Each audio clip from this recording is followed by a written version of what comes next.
Match number 42 review. Bengaluru జట్టు భంగపడింది. సొంత గడ్డపై గుజరాత్ టైటాన్స్ ఆల్రౌండ్ ప్రదర్శనతో అదరగొట్టడంతో ఆర్సీబీ చతికిల పడింది.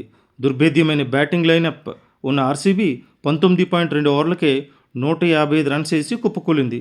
మిడిల్ ఆర్డర్ దారుణంగా ఫెయిల్ అవడంతో ఆర్సీబీ కొంప మునిగింది. ఈ విజయంతో 5వ స్థానానికి ఎగబాకిన గుజరాత్ ప్లే ఆఫ్ ఆశలు సజీవం చేసుకుంది. టాస్ గెలిచి బౌలింగ్ ఎంచుకున్న గుజరాత్ అద్భుత బౌలింగ్తో బెంగళూరును 155 పరుగులకే కట్టడి చేసింది. రబాడా వేసిన ఓవర్లో వరుసగా 5 ఫోర్లు బాదిన విరాట్ కోహ్లీ ఇన్నింగ్స్ను దూకుడుగా ప్రారంభించాడు. అయితే తర్వాత ఓవర్లోనే రబాడా బౌన్సర్కు వికెట్కు పారేసుకోవడం మ్యాచ్ను మలుపు తిప్పింది. ఆ తర్వాత దేవదత్ పడిక్కల్ 40 పరుగులతో పోరాడిన మిడిల్ ఆర్డర్లో రజత్ పటీదార్, జితేష్ శర్మ, టిమ్ డేవిడ్ వైఫల్యం బెంగళూరు భారీ స్కోరు సాధించలేకపోయింది. ఆర్సీబీని కట్టడి చేసేందుకు గుజరాత్ పక్క ప్లానింగ్తోనే బరిలో దిగినట్లు కనిపిస్తోంది. యువ పేసర్ అర్షద్ ఖాన్ తన వైవిధ్యమైన బంతులతో ఆర్సీబీ వెన్నువిరిచాడు.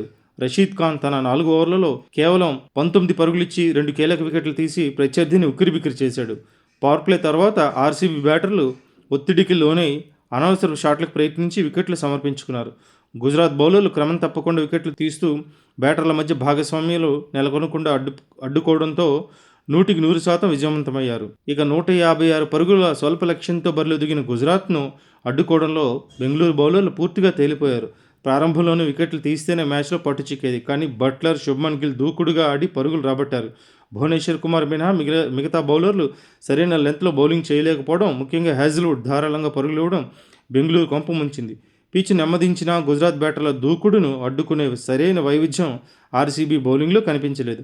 చివరిలో రాహుల్ తెవాటియా మెరుపులతో గుజరాత్ టైటాన్స్ 115.5 ఓవర్లలోనే లక్ష్యాన్ని ఛేదించి పాయింట్ల పట్టికలో తన స్థానాన్ని మెరుగుపరుచుకుంది.